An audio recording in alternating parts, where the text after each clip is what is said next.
자, 그러면 영화가 왜 저 아로요 장군을 죽이는 걸로 끝날 수밖에 없었을까요? 저 차가 정체성 문제 산다고 그랬었죠? 자, 그 1초부터 내내 그런 게 나트 아메리카인들의 정체성 문제. 결국 자신이 메시지서고 자신이 편생 지역이 백인들이 자신을 겁탈해서 우리 어머니를 겁탈해서 내가 태어났지만은 결국 내 몸속에서 피가 일어났고 아로요 장군이 용장을 떠나지 못할 수밖에 없었던 거는 아버지를 죽였지만은 결국 내가 죽인 대농장주 끄리오요 대지주가 미란다라죠. 영화에서는 미란다의 피가 내 속에 흐르고 있고 결국 나도 내가 죽인 아버지의 일부예요. 그래서 나는 누구인가? 메스티소지만 또 한편으로는 내가 증오하는 백인이 피가 흐르고 있고 또 진정으로 혁명을 완성하려면 내 속에 있는 백인의 피를 완전히 없애야 되는데 그럴 수는 없죠. 결국은 내 자신을 죽일 수밖에 없고 뭐 이런 상징성을 갖고 있어요. 그렇다고 라틴 아메리카 모든 백인들을 메스를 죽일 수도 없고 이게 오늘날 라틴 아메리카인이 갖고 있는 가장 큰 정체성입니다. 우리는 누구인가? 메스티소다. 그러면 백인들을 증오해요.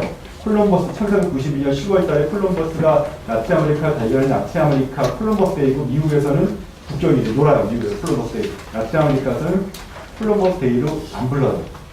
이제 치욕스러운 날로 부르는데 그러면서도 자신들의 피 속에 백인들이 내가 증오하는 그런 스페인의 피가 흐르고 있다는 게 아이러니고 거기서 끊임없이 정체성을 찾는 문제가 나타나고 영화에서도 결국 혁명을 완수하려고 자기 아버지를 죽이고 농장주를 죽였지만 결국 그들도 내 일부라는 것 때문에 혁명을 계속하지 못하고 제자리에 머무는 뭐 그런 모습을 담고 있고요. 그 라틴 아메리카 내가 문학은 전공이 아니고 문학은 모르지만 라틴 아메리카 100년 동안의 고동이고 1980년 노벨문학상 수상한 이 사람도 노벨문학상 수상 후보고 3년 전인가 노벨문학상 수상한 페루의 마리오 바르가스 요사라는 작가고 그 사람들 작품에서 공통적으로 드리는 게 바로 이 정체성의 문제예요.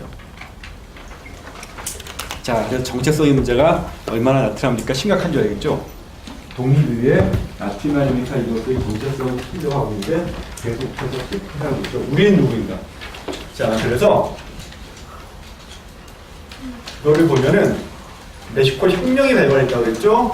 디아스 독재에 대한 반발로 멕시코 혁명이 일어났고 마데로 대통령이 취임했지만은 우에르타 장군이란 또 다른 장군이 이 대통령 민주적인 선거로 선출된 마데로 대통령을 암살하고 본인이 대통령이 취임하고 독재자가 돼요.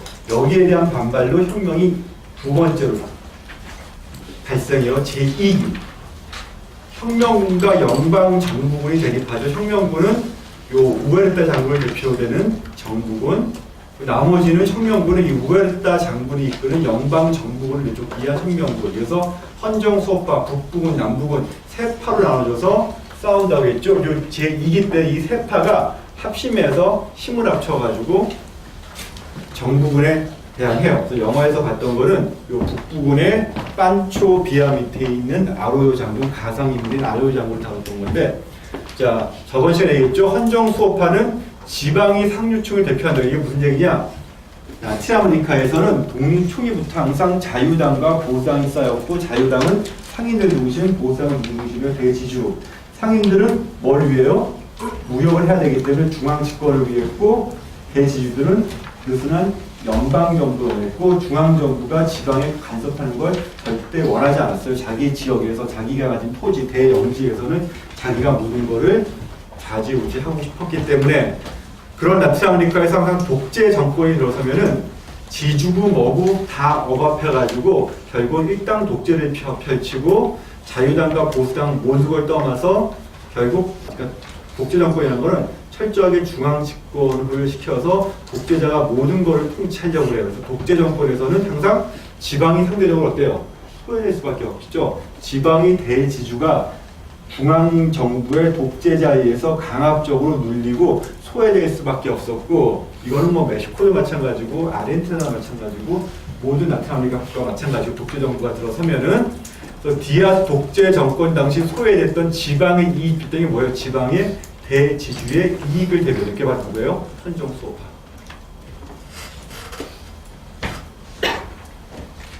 북부군은 비적 출신. 이들이 주로 뭐예요? 북부 지역에 사는 농노들이죠. 여러분들 이 1910년, 1920년 때까지 멕시코에서 농노들이야 진짜 농노였어요. 중세 유럽처럼 한 대농장, 아시엔다라고 하죠. 아시엔다에 소속된 거주민들은 거주 이전이 자유가 없었습니다. 네가 거기 사는데 이사하고 싶어. 못해요. 죽어야 돼. 그리고 여러분들이 부인이나 여러분들이 딸들은 모든 여러분들이 몸에 대한 권리는 여러분들한테 없어요. 누가 갖고 있다? 대농장이 농장이 갖고 있어요. 여러분들이 내 지역에 사는 농민들이고 내가 대주주라면 여러분들이 생사 열타권은 내가 갖고 있고요. 중앙정부도 어떻게 못해요? 내가 죽이고 싶으면 죽이고 고문하고 싶으면 고문하고 여러분들이 부인과 여러분들이 딸들을 내 마음대로 내가 법탈할 권리는 나한테 있어요. 그 수많은 또 메스가 태어나겠죠? 그럼 또 내 밑에서 또 내 자식 밑에서 노예처럼 일하고 거주 이전의 자유가 없어요. 어떡하다 보면 뭐 근친상간도 생길 수 있겠죠. 알게 모르게 또 근친상간이 굉장히 중요한 화두인데 내가 모르는 수많은 씨앗이 여러분 사이에 태어나고 또 내 아들이 또 그 자식들을 겁탈하고 이게 반복이 됩니다. 이게 현실이었고요. 그래서 그 아시엔다 이 북부분에서는 천대받고 학대받던 메스티소와 인디오들, 남부에서도 메스티오와 인디오 중심으로 해가지고 혁명군이 일어나요. 여기는 상류층 중심으로 세 파로 나눠줍니다. 물론 문제는 이 세 파가 각자 하나의 목적을 위해서 싸우죠.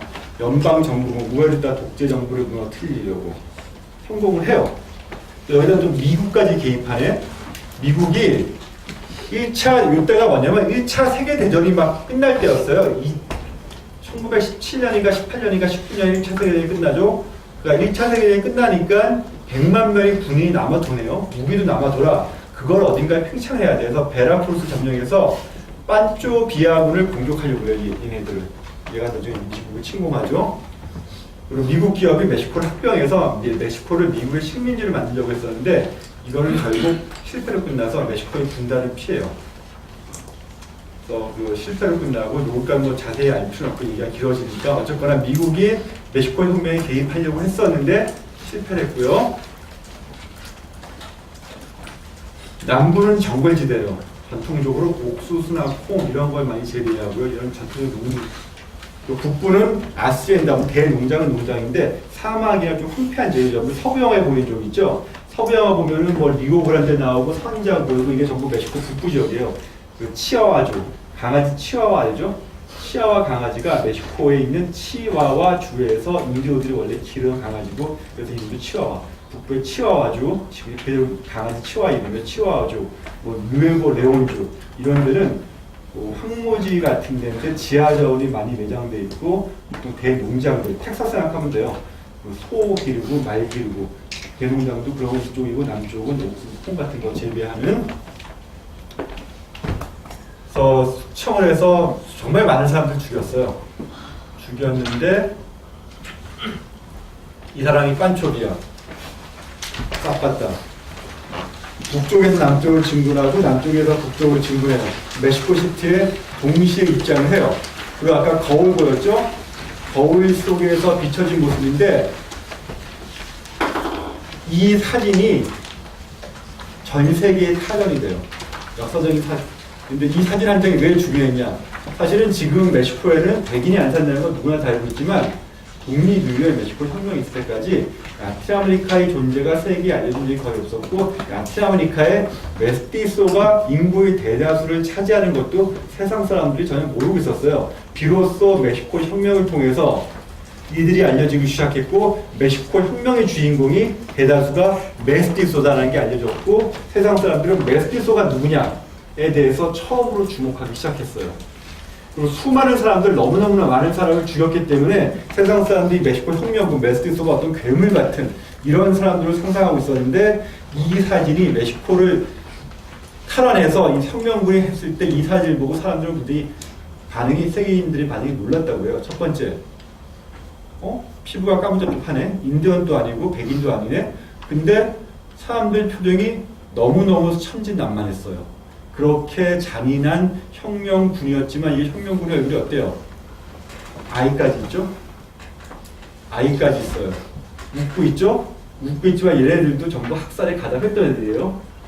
그러니까 그렇게 잔인하기로 소문났던 애들이 철길을 따라서 진군을 했어요. 남에서 북으로, 북에서 남으로 철길을 따라서 기차를 따라서 진군을 하면서 떼묻고 깨지는 모습이었지만 막상 사진을 찍으니까 너무너무 천진난만했고 여자까지 있고 또 놀랬죠?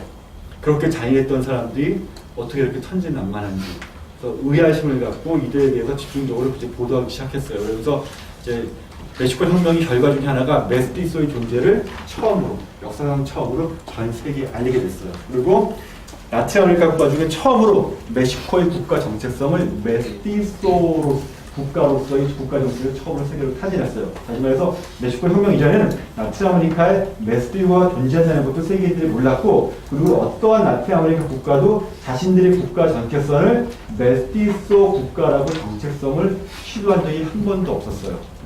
멕시코 혁명 때 처음으로 메스티소가 역사의 전면에 나섰고 혁명의 전면에 나섰고 라틴 아메리카 독립 위에 처음으로 이들이 총을 잡고 어딘가에 대항한 건 역사상 처음이었어요. 독립이 거의 100년이 흐른 다음에 라틴 아메리카 어떤 국가도 그런 시도가 없었고 처음으로. 그래서 라틴 아메리카 처음으로 멕시코는 혁명 이후에 국가 정체성 어디서 확보했어요? 메스티소 국가로서의 정체성을 대외에 천명합니다. 오늘날까지도. 그래서 백인의 국가가 아니라 누구의 국가? 메스티소의 국가. 멕시코의 주인은 메스티소라고 대외적으로 천명을 해요. 혁명을 통해가지고. 혁명이 끝난 다음에 제도혁명당을 만들어요. 혁명을 제도하는 거죠. 제도혁명당이 70년이 넘게 2000년대 초반까지 혁명 위에 멕시코를 지배했어요. 일당 독재였어요. 그 제도혁명당이 당 슬로건도 뭐예요? 당 슬로건이 국가 슬로건이에요. 일당 독재였으니까 메스티소 국가로서의 정체성 유지예요. 그 다음에 이 혁명군이 제일 먼저 하는 게 교회, 카톨릭 교회의 재산을 몰수했고 카톨릭 교회와 군부와 대지주와의 거대한 고리를 끊기 위해서 제일 먼저 했던 게 뭐예요? 군부 독재에 단계에 들었죠. 두 번째, 카톨릭 교회의 모든 재산을 몰수했어요. 그리고 카톨릭 교회의 정치 개입을 철저하게 막았어요. 멕시코 혁명이 터지는 순간 카톨릭 교회의 재산을 몰수하는 순간 바티칸은 멕시코에 대해서 어떻게 해요? 모든 국교 관계를 단절합니다. 그게 언제까지 이어졌냐? 2000년대 초반까지 이어졌어요. 그래서 라틴 아메리카 국가 중에서 유일하게 멕시코는 바티칸과 국교 관계가 2000년대 초반까지 없었습니다. 국교가 없었어요. 그리고 카톨릭 교회를 제도적으로 국가에서 탄압한 거는 멕시코가 유일합니다. 멕시코 혁명의 결과예요. 제도혁명당을 뭐라고 하냐면 뿌리라고 해요. 뿌리. 약자로 뿌리라고 하는데 뿌리가 곧 국가였어요. 스페인어는 뿌리라고 해요. 뿌리가 아니라 뿌리. Partido Revolucionario Institucional. 뭐 그것까지 아주 필요한 건데 제도혁명당. 혁명이 끝나고 그 혁명을 완전히 제도화시켜서 국가의 통치 이념을 만들기 위해서 생겨나는 당이에요. 메스티소 국가로서의 정체성 콘디션적으로 멋있죠? 멋있지 않아요? 멕시코의 주인은 백인이 아니라 멕시코의 주인은 메스티소고 그 다음에 메스티소와 인조의 모든 권리를 보장해주고 라틴 아메리카에서 인조의 존재를 법적으로 국가에서 인정하는 데는 멕시코가 처음이었습니다. 멋있잖아요. 카톨릭 교회 고리를 타파하려고 카톨릭 교회 모든 권력을 몰수해버리고 바티칸하고 국교를 단절하고 자 그럼 그 혁명이 성공했을까요? 안 했을까요? 혁명 어떻게 보면 성공을 하지 않아요? 성공했잖아. 모든 대지주 다 죽였어. 마음에 안 드는 사람들. 헌정 수호파에 까란사 장군 때 들어가지 않은 나머지 지주들은 전부 죽임을 당했어요. 그 토지를 다 몰수했어. 카톨릭 교회 배척을 했어요. 군사 독재, 독재자, 무역대장군 뭐라 했어요. 죽이고. 혁명 성공했어. 어떻게 됐을까요, 결과? 성공한 거 아니에요? 근데 혁명 위에 그 혁명의 모든 가시는 다시 말해서 누구한테 돌아가냐? 이들한테 돌아가지 않아요. 이들한테 돌아가지 않고 혁명의 모든 가시는 이 사람들이 가져옵니다. 그래서 이 두 세력은 철저하게 배척당하고 판초비아나 사파타 당연히 어떻게 돼요? 암살당하겠죠. 당연히 이 두 사람은 암살당하고요. 이 남부군과 북부군의 중심이었던 메스티소는 와야 되죠. 그리고 혁명이 끝난 다음에 남아있던 모든 토지들, 모든 정치 권력을 누가 독점하냐? 이들이 독점해요. 이들이 독점해서 이들이 겉으로는 혁명 전신을 개선한다고 뭘 만들어요? 이 당을 만들어요. 당을 만들었고 멕시코 제도혁명당 1929년에 그러니까 제3기예요. 2기는 자기들끼리 합심해서 연방 정부를 대리시켜요. 3기 우에르타 장군을 몰아낸 다음에는 혁명 군간의 내분, 당연히 내분이 발생하겠죠. 판초비아 및 사파타 암살해요. 남부군과 북부군이 완전히 와야 돼요. 그리고 까란사와 알바로 오브레곤 장군이 이끄는 헌정 수호파, 바로 이들이 멕시코의 주인이 됩니다.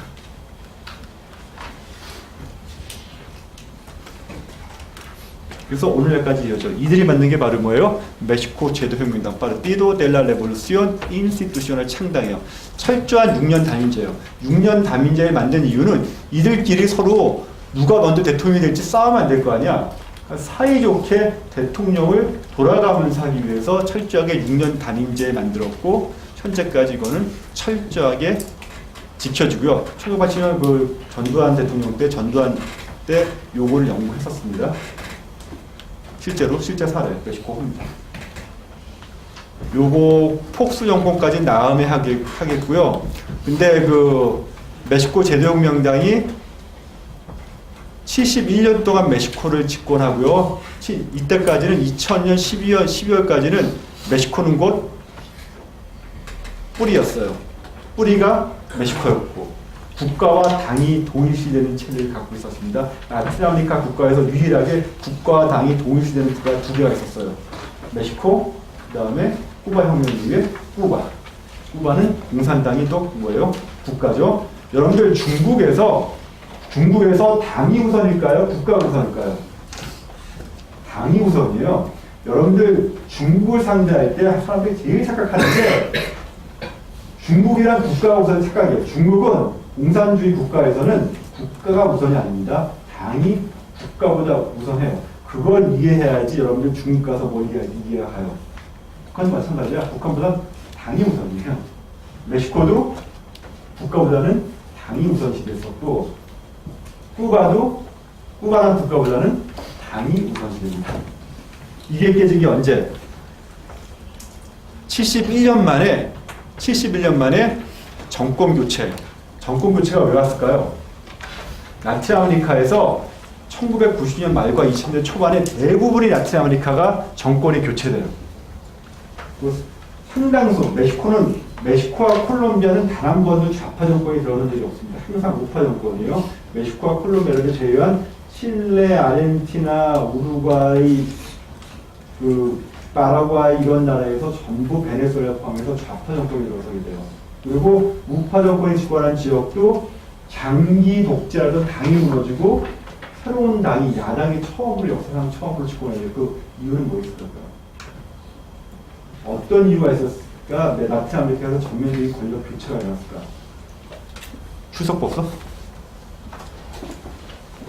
뽑아놓으라고 했잖아. 이게 얘기 안 했어? 그 벌써 몇 번째 얘기한 건데, 이거를. 지난 시간에 혜자한테 뽑으라고 했었는데, 여러분들 이유가 뭘까요? 라틴아메리카 정권 교체가. 여러분들 잘 알아. 너무너무 잘 알아. 여러분들이 모를 수가 없어요. 여러분들의 아버지는 너무너무 잘 알아. 경제위기. 어디에서 시작된? 아시아발 경제위기가 라틴아메리카에서 폭풍을 갖고요. 세계인 좁아. 한국만 고통받는 게 아니에요. 태국에서 시작했고 박혀하기 한국까지 왔죠. 그 경제위기가 어디에 직접한 아니냐? 라틴아메리카에 직접한 겁니다. 아르헨티나 국가부도 선포예요. 멕시코나 등등 모든 국가들이 굉장히 심각한 경제난에 허덕여요. 그 원인은 아시아발 경제 위기가 여기 영향을 미치기 시작합니다. 경제가 어려우면 정권이 바뀌어요. 한국도 한나라에 집권하다가 김대중 대통령이 집권을 하게 됐죠. 자, 한국도 처음으로 좌파가 집권을 했죠. 라틴아메리카도 마찬가지예요. 경제 위기 때문에 처음으로 상대부분이 라틴아메리카 국가에서 좌파가 집권을 했고요. 좌파 혁명이라고 했죠. 2000년 초반이고 나중에 다시 중간고사 이후에 다룰 거고요. 멕시코에서도 같은 우파 정당이었지만 처음으로 일당 독재가 끝나고 폭스라는 대통령이 71년 만에 정권을 교체해요. 그리고 2006년에도 또다시 이 뿌리가 이기지 못하고 폭스 정권의 펠리페 칼데론 후보가 대통령 당선자로 확정돼요. 그래서 12년 동안 뿌리가 이 뿌리당이 정권을 뺏겼는데 다시 작년에 멕시코 대선에서 다시 이 뿌리가 71년 동안 멕시코를 통치하다 12년 동안 정권을 뺏겼다가 다시 정권을 찾아와요. 그래서 정권을 뺏겼었는데 다시 여기가 정권을 찾아왔습니다. 한전 정권을 찾아왔지만 그전처럼 1990년대까지 뿌리처럼 일당 독재는 못하고 지방 이때까지는 언제 어떻게 했냐면 모든 지방선거 있죠. 모든 지역의 지방선거까지 모두 이 뿌리에서 독점을 했는데 뿌리에서 나온 후보만이 지방선거를 이길 수 있었는데 지금은 아닙니다. 어쨌거나 멕시코 혁명의 결과 이 뿌리 제도 혁명이 어떻게 돼요? 멕시코를 71년 동안 독재를 하게 됐다. 잠시 아시아발 경제위기가 영향을 미쳐서 자리 내줬다가 다시 한국도 비슷하네. 아시아발 경제위기 때문에 처음으로 민주당이 두 번 집권했죠. 여기서 두 번 집권하고 한나라당이 집권을 다시 했는데 아마 글쎄요 민주당이 다시 집권할 수 있을까? 안철수 어떨지 모르겠는데 세계적인 현상이 가지고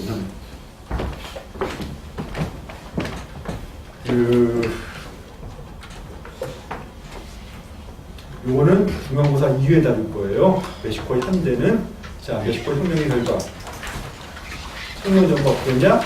카톨릭 교회의 토지 몰수, 교회와 정치 분리, 혁명 정부 결국 뿌리 일당 독재죠. 라틴아메리카에서 처음으로 교회와 정치가 분리됐어요. 유일해요. 라틴아메리카에서 교회와 정치가 분리한 건 처음이었고 그 다음에 두 번째입니다. 쿠바. 라틴아메리카 3대 혁명이 있었다고 그랬죠? 멕시코 혁명, 쿠바 혁명, 니카라구아 혁명. 3대 혁명. 요 3대 혁명에서는 카톨릭 교회, 정치와 교회를 분리한 적이 있습니다. 바티칸과 70여 년 만에 걸친 외교 단절. 라틴아메리카에서 거의 유일하게 카톨릭에 대한 정부의 제도적 탄압이었는데 제도적 탄압했다고 해서 멕시코에서 사람들이 카톨릭 아메리카 아니에요. 절대 아니에요. 절대 아니에요. 멕시코에서도 여전히 대부분의 사람들이 국민이 카톨릭을 믿어요. 카톨릭 국교라는 걸 없앴다고 해서 카톨릭 교회를 탄압한다고 해서 멕시코 국민들 오히려 메스티소와 핍박받는 인디오들 이 카톨릭을 안 믿냐? 굉장히 열심히 믿어요. 지금도 여러분 멕시코 시티 가면은 성당이 있어요. 과다르페 성당이라고 과다르페 성과 다녀있던 곳인데 거기 아직까지도 멕시코인들이 무릎을 꿇고 있고 인디오들과 메스티소들이 저 머리가 뺑이다 앞에 무릎을 꿇고 땅에서 기어가지고 거기를 아래로 놔요. 어느 정도 믿음이 가는지 알겠죠? 멕시코 택시 타면 대부분의 택시에 뭐가 있을 거냐? 성모 마리아 사진이 붙어 있을 거예요. 믿음이 굉장히 강해요. 메스티소, 인디오들. 그치? 이 세상이 그럴수록 불평하지 마라. 그치? 너 대학 나와도 별거 있겠어? 세상은 불평하지 못해. 그냥 기도하면서 살아. 그러면서 하느님의 나라가 더 가까우니까 뭐 이게 멕시코인들이 일반적으로 메스티소 인디오들 생각하는 거죠. 현실에 더 안주하게 되고 현실이 어려우면 어려울수록 죽은 다음에 세계를 생각하게 되고 이제 통치의 유일하겠죠. 그래서 교회와 정치 분리가 됐다고 해서 카톨릭 국가로서 메스티소나 인디오들, 멕시코인들이 카톨릭에 대한 믿음을 사는 건 절대 아닙니다. 절대 아니에요. 여러분들 멕시코 가면 정말 엄청나게 많은 교회를 만날 수 있을 거예요. 정치적으로 그랬다는 거예요. 그러면서 뿌리가 일당 독재를 하죠. 이 카톨릭 바티칸과의 국교를 회복한 건 언제였냐면은 바로 이 폭스 대통령이 뿌리를 물리치고 이 폭스 대통령이 국민행동당이 집권하면서 관계를 회복했어요. 이걸 공식적으로 바티칸에 71년 만에 사과를 합니다. 그때 카톨릭 토지를 몰수한 거를 미안하다고 공식적으로 사죄를 하고 교황 앞에 가서 사과를 하고 국교를 회복합니다.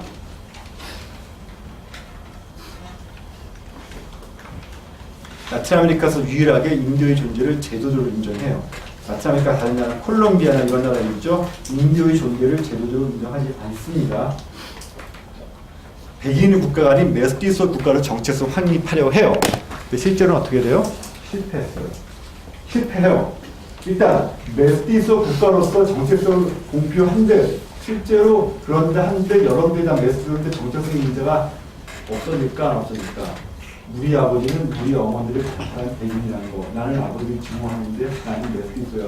우리 아버지 증오해. 우리 아버지 닮고 싶지 않아. 하지만 내 몸속에 우리 아버지가 피가 흐르고 있어. 그 사실이 바뀔까 말일까? 안 바뀌어요. 결국 정체성, 실제적으로 정체성을 찾는 데 실패해요. 밖으로 아무리 정체성을 선포한다고 국가이대로 메스티소의 국가 멕시코 선포해요. 지금도 메스티소는 대외적으로는 메스티소의 국가입니다. 대외 슬로건이 항상 공항 같은 데 가면 보면 메스티소 국가 멕시코 비 오르블로서 메스티소인 걸 자랑스러워라고 광고해. 공익광고해. 공익광고 한다는 얘기 자랑스럽고 못한 얘기야. 멕시코에서 아직까지 가면은 항상 너 느러빈처럼 생겼다면 되게 좋아요. 너 눈 파랗다면 되게 좋아해. 얘 완전 인디어야. 눈이 파래. 야, 너 눈이 파랗다. 너 유러피언 같으면 되게 좋아하면서 실제 뭐 우리 아버지나 할아버지는 뭐 스페인 사람이었다. 이러고 내가 미국 유학 갔다 정말 미국에다가 미안한 얘기인데 완전히 인디어야. 근데 왔는데 눈이 파래. 그러면서 하는 얘기가 야, 걔는 눈이 파랗지 않다. 이런 얘기 그냥 까불었어. 완전히 인디어인데 막 하면서 자기는 그러니까 멕시코 이민 한 3대 정도 돼. 뉴멕시코 출신이야. 멕시코에 한 3, 4대 정도 됐는데 그 멕시코 애들끼리 와가지고 너 멕시코에서 왔냐 했더니 자기 멕시코 사람 출신 아니래. 자기는 스페인 사람이야. 스페인에서 왔대요. 그러니까 미국의 백인들이 보면서 막 처음에 조지가 뒤에서 막 키득키득 웃더라고. 나도 굉장히 미안한 일인데 웃음이 터져가지고 비우는 거지.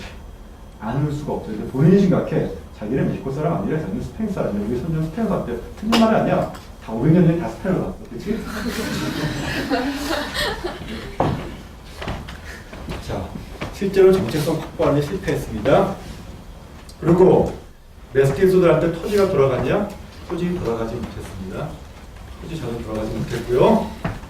그래서 혁명 이전과 이후에 메스티소 인도들 살림살이가 좀 나아졌나요? 안 나아졌어요. 살기가 나아졌나요? 전혀 안 나아졌어요. 정치적으로 권익이 신장됐나요? 신장되지 못했어요. 단지 제도적으로 그들이 존재를 인정했다 뿐이에요.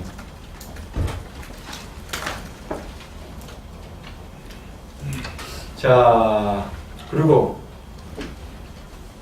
남부, 이 사람 남북은 농민 공동체, 남북은이 처음부터 주창했던 거는 농촌이었는데 이 싹바다가 처음으로 자치경찰을 들고 자치를 들고 농민 공동체, 공산주의 형태였어요. 공동으로 경작해서 토지를 공동으로 경작해서 모든 수익을 공동으로 배분하고 국가 존재 자체를 부정하고 국가 때문에 우리가 고통한다고 자치의회, 자치경찰을 만들었고 국가 체계와 충돌했어요.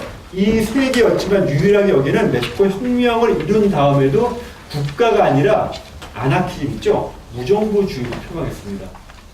그리고 원시 공산주의 공동체 사회를 표방했어요. 결국 이 사람도 암살당하고 흐지부지 된 것 같지만 실제로 이거는 오늘에도 제한되죠. 삿바다. 오늘날 멕시코 남부 치아파스 주에서 농민혁명이 일어나요. 농민혁명이라는 게 배경은 뭘까? 1920년대 삿바다가 죽으면서 남부혁명군은 전부 풍지박산됐어요. 몇십 년이 지난 1990년대 중반에 1994년에 멕시코에서 다시 남부에서 농민혁명이 발생해요. 정부에서는 혁명이 나오면 무조건 폭동이라고 하는데 아직까지도 IMG 진행형입니다. 여러분들 멕시코 갈 때 치아파스 가지 마세요. 죽어도 책임 못 져요. 거기는 취해 복권지대예요. 아직까지도 농민혁명이 일어났고 정부군을 하고 대치 중이고요. 아직까지도 무정부 상태입니다. 그 안에서 농민들끼리 혁명을 조직해서 앞에 자치경찰, 자치를 조직하고 있습니다. 가끔씩 뭐 이렇게 블로그 보니까 치아파스 한번 갔다 왔다고 누구 올리는 사람이 있던데 만나보고 너무너무 알고 보니까 순진하다고 너무너무 좋다고 이런 사람이 어떻게 잔인하지 안 믿는다고 하는데 실제로 죽입니다. 웃으면서 죽여요. 자, 가볼 수 있어요, 여러분들. 한국 왔다면 좋아할 거야. 반미하고 나 미국이 싫어요. 한미 FTA 싫어하면 되게 좋아할 거예요. 혁명이 일어난 이유가 뭘까요? 1994년에 무슨 일이 있었죠? 자, 여러분들 수업 중에 굉장히 중요한 건데 기억해 두도록 하세요. 1980년대 미국의 대통령이 누가 됐죠? 로널드 레이건이 대통령이 당선됐을 거 알아요? 기억나 안 나요? 레이건 이름 들어봤어요? 워싱턴 컨센서스로 들어갔어요. 신자유주의 경제 이론이 시카고 대학에서 60년대 말에 나와요. 그게 세계 최초로 신자유주의 경제 이론이 1970년대 초반에 칠레에서 군사 쿠데타가 일어난 다음에 피노체트에 의해서 처음으로 그 시카고 대학에서 나온 신자유주의 경제 이론이 처음으로 어디서 실험이 되냐? 칠레에서 실험이 돼요. 그리고 레이건 대통령이 집권을 한 다음에 신자유주의 경제 이론이 전 세계적으로 퍼져나가요. 미국에서 그거를 심으려고 하고, 라틴 아메리카에는 1980년대 후반부터 1990년대 집권한 모든 라틴 아메리카의 정부들은 예외 없이 우파가 집권을 하고요. 신자유주의 경제 정책을 추구를 합니다. 워싱턴 컨센서스. 거기서 대표되는 결과물이 뭔지 아세요? 뭔지 몰라? 한국도 굉장히 중요한데 FTA 전에 그 기본 봤더니 깔린 게 있잖아. 한국에서 농민시가 되게 심했었어요. 우리 김명환 대통령 때 뭐였죠? 우루과이 라운드. 우루과이 라운드가 있었고 그 결과 뭐가 출범해요? 세계무역기구 WTA가 출범을 하죠. 한국도 거기 조인을 하고 OECD 가입하죠. 그렇죠? 한국은 지나치게 개방화를 하고 또 자본유입을 자유화시키는 바람에 결국 뭘 주체해요? IMF를 갖고 오죠. 근데 한뿐만 아니라 아시아, 라틴 아메리카까지 신자유주의를 표방했던 모든 국가가 경제 위기를 겪습니다. 그에 대한 여파로 반작용으로 상당수 나타나는 국가에서 좌파 정권이 들어서고요. 한국의 정권 교체가 일어나죠. 해방기 처음으로, 그러니까 뭐죠? 1960년 군사투사 이후에 5.16 혁명 이후에 처음으로 정권 교체가 일어나죠. 우에서 좌로. 자, 취합과 농민혁명이 왜 맥을 여냐? 우루과이 라운드 나오고 하고 FTA가 90년대 FTA가 나오기 시작하죠. 이때 뭐가 있냐? 1994년에 북미 자유무역 협정 나프타 노스 아메리카 프리 트레이드 어그리먼트가 캐나다, 미국, 멕시코에서 체결이 돼요. 거기에 반대하는 농민들이 대규모 농민 시위를 벌이게 되고 그게 바로 혁명까지 이루어져요. 그래서 아직까지 진행 중입니다. 왜 나프타를 반대했냐? 여러분들 그거는 한국 뉴스에서 나온 게 한미 FTA를 반대 많이 했죠. 시민단체나 민주당에서. 그때 반대한 논리 중에 왜 이 농민 나프타를 반대하는지 그 이유를 하면서 심지어 그때 멕시코에서 이 사람들 데려다가 민주당 쪽에서 인터뷰까지 시킨 적도 있었어요. 좀 많이 나와요. 같은 논리예요. 일단은 그 나프타가 체결되면은 멕시코의 농산물은 미국 농산물에 완벽하게 경쟁력을 잃는다고 봤고 실제로 그렇습니다. 미국의 농작물에 그 멕시코 농작물이 경쟁력이 있을 수가 없어요. 멕시코 농민은 거의 쫄딱 망할 수밖에 없고 그래서 농민이 모이는 중심이 어디예요? 치아파 남부주라고 했죠. 그래서 남부주 농민들이 대규모 걸기를 했고 아직까지 이어지고요.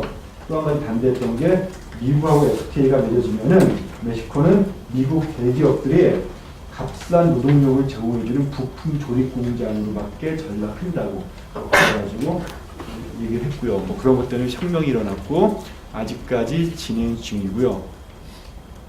역으로 웃긴 게 한국에서는 한미 FTA 열심히 반대했었는데 또 콜롬비아에서는 콜롬비아에 측에서 서명을 했는데 아직까지 비지를 못하고 있어요.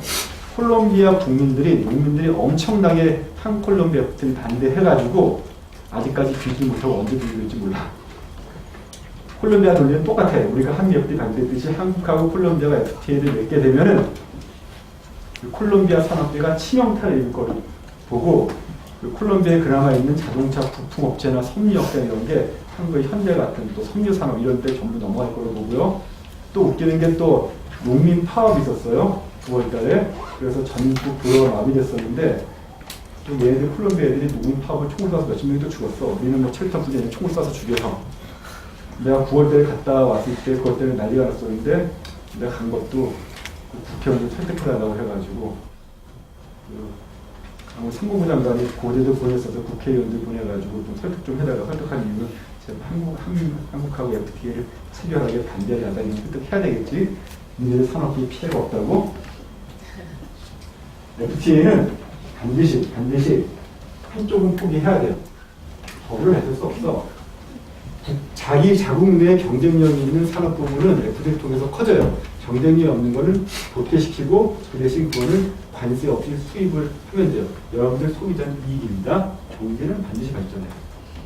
경제는 발전해요. 문제는 경쟁력이 없어서 도태시켜야 되는 산업 부분에 종사하는 그 사람들을 어떻게 구시할지 그 방법이 문제인데 방법 있을까? 국민 세금을 해결할 수밖에 없어요. It's your money. 여러분들의 돈이. 어려운 문제죠. 어쨌든 이 문제는 수업 시간에 계속 다룰 겁니다. 오늘날 라틴 아메리카가 당면하고 있는 문제예요. 그래서 기억해두세요. 수업시 계속할 거니까 우루과이 라운드 기억해두고 워싱턴 컨센서스 기억하고 신자유주의 경제제도 기억해두고요. FTA 기억해두고요.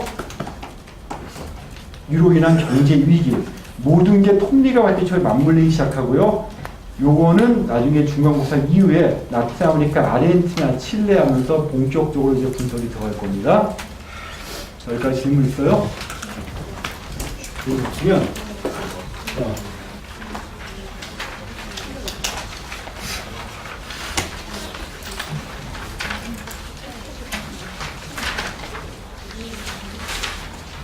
하나 멕시코는 외형적인 반미 정권의 영속이에요. 모든 정부는 겉으로는 반미를 내세워요. 하지만 뒤에서 실제로 모든 멕시코 정부가 반미를 할까 안 할까? 반미를 절대 안 해요. 모든 멕시코 정부는 친미 정권이에요. 친미. 하지만 겉으로는 반미를 내세우고요. 국민들도 외형적으로는 반미 감정을 드러내요. 메이드 인 USA 엄청 좋아합니다. 모두 다 같이 못 사는 사람들 하루 임금이 1달러가 채 안 돼요. 멕시코인들 상당수가 뭐하냐? 미국으로 불법이 넘어가요. 어마어마한 숫자가 매일같이 멕시코 북부 후아레스 시나 아니면 밀변시에서 국경을 넘어서 미국으로 갑니다. 그래서 외형적으로는 미국을 증오해요. 하지만 굉장히 미국에 의존하는 정치, 경제적으로는 미국에 의존해 있고요. 군사적으로는 미국에 의존해 있고 또한 엄청난 수의 불법 유물을 미국에 보내고 있습니다. 나중에 학기 말에 미국민 스피닝 할 거예요. 멕시코인들이 어떻게 국경을 넘는지 뭐 쉬워요. 오늘 넘어가다 잡히면 내일 건너면 되고 내일 가다 잡히면 내일 돌아가면 돼요. 잡히면 하룻밤 재워주고 돌려보내고요. 미국에서 얘를 감옥에 보내면은 어떻게 보죠? 미국 국민한테 보면 감옥 잡히면도 좋아해요. 하룻밤 자고 아침에 풀어줘요. 그 다음에 또 넘어와. 잡혀. 결국은 한 7, 8, 10번 성공하면 결국 한 번에 성공해.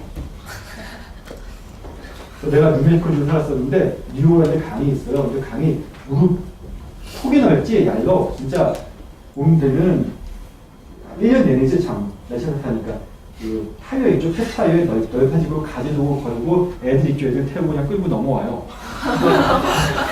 걸리면 다리도 넘어와. 고속도로에 있으면 고속도로 그냥 넘어질 건 위험한데 고속도로 막 뛰어오다가 차에 쳐 죽는 사람이 많아가지고 아니면 뭐 뒤에 트럼프 스모비도 근데 트럼프 발견되니까 아니면 요새 뭐 정기설정을 쳐놨는데 정기설정은 미국 국정이 동해석까지 얼마나 길었고 다 휴전선처럼 대한민국 휴전선처럼 다 칠 수 있어 없어요. 정기설정만 치면 안 친 듯도 피해서 그러는데 정기설정만 실제로 쳐놨습니다. 근데 캘리포니아부터 동부까지 정기설정도 다 놓쳐. 자 그래가지고 끊임없는 미국의 불법 모하도스라고요. 이게 왜 스페인어로 왜 그 젖었다는 뜻이에요. 불법이 이제 미국에서 모하도스라고 해. 뉴욕을 건너오면 젖어 있죠. 모하도스라고 그러고 미국이 끊임없는 정치 개입. 하지만 정치에 개입하지만 미국이 멕시코는 외교적으로 항상 방패 마비를 해줘요. 라틴 아메리카 어떤 국가든 멕시코를 못 건드려요. 멕시코를 건드린다는 건 곧 미국하고 싸우겠다는 얘기입니다. 그래서 국방 예산에 돈을 거의 쓰지 않아요. 라틴아메리카 국가 중에서 유일하게 군부 독재가 없는 나라가 콜롬비아하고 멕시코인데, 멕시코는 군부 독재가 있을 수가 없어요. 거의 군부가 존재하지 않아. 왜? 국방 예산에 돈을 쓰지 않아요. 거의 군인이 존재하지 않아. 왜? 멕시코가 아무리 돈을 많이 들여서 군대에 들어갔자 미군하고 대항할 수 있어요? 없어요? 없어요. 미국의 국경에 군대 파견할 필요 있어? 없어? 없어요. 그리고 감히 국경을 맞대면 과테말라나 이런 나라, 조그만 나라에서 멕시코 상대로 전쟁을 벌일 수 있어? 없어? 없어요. 멕시코는 누구예요? 미국의 앞마당이에요.